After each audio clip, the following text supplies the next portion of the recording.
તો હાલમાં ગરમીની સ્થિતિ શું છે? સમગ્ર ગુજરાતમાં તાપમાનનો પારો ક્યાં પહોંચ્યો છે અને ત્યાં સુધી કે હવામાન વિભાગે જ્યારે કહ્યું છે કે આવતીકાલે તો ઓરેન્જ એલર્ટ પણ આપવામાં આવ્યું છે, શું છે સ્થિતિ? વિંડી મારફતે જણાવશે મારા સહયોગી ધ્વનિ.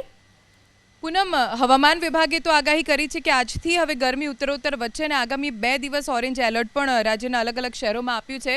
હવામાનની આગાહી કરતી ખાનગી એજન્સીનું પણ વિંડીનું પણ અનુમાન એવું જ છે. આગામી 2 દિવસ રાજ્યના અલગ અલગ શહેરોમાં તાપમાનનો પારો ઉપર જશે.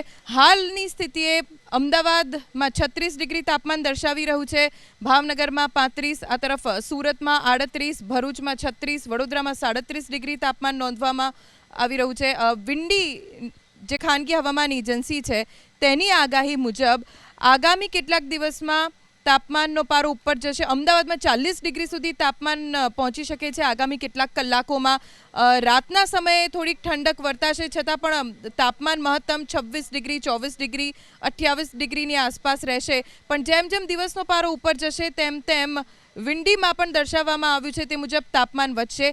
અમદાવાદમાં બુધવારના દિવસે 38 ડિગ્રી, સુરેન્દ્રનગરમાં 37, રાજકોટમાં 37 ડિગ્રી, જૂનાગઢમાં 38 ડિગ્રી તાપમાન દર્શાવાઈ રહ્યું છે. આ તરફ સુરત, ભરૂચ 38 ડિગ્રી તાપમાન, વડોદરામાં પણ 39 ડિગ્રી સુધી તાપમાન જઈ શકે છે. ઉત્તર ગુજરાતની જો વાત કરવામાં આવે તો પાલનપુરમાં 37 ડિગ્રી, આ તરફ પ્રાંતિજ 37 ડિગ્રી, થરાદમાં 37 ડિગ્રી તાપમાન. કચ્છના વિસ્તારોમાં પણ ભુજ, ગાંધીધામ સહિત 36 થી 37 ડિગ્રી તાપમાન દર્શાવાઈ રહ્યું છે વિંડીમાં.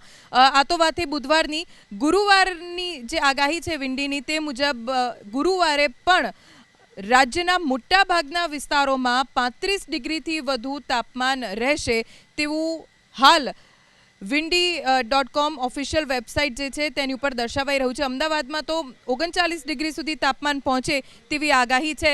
જો કે અત્યારના સમયમાં અમદાવાદમાં સામાન્ય કરતાં 7 ડિગ્રી વધુ તાપમાન નોંધાઈ રહ્યું છે. એટલે હજી પણ રાજ્યના લોકોએ આનાથી પણ વધુ ગરમીનો સામનો કરવા માટે તૈયાર રહેવું પડશે. પૂનમ, ચોક્કસથી ધ્વનિ, આભાર આપનો તમામ માહિતી બદલ.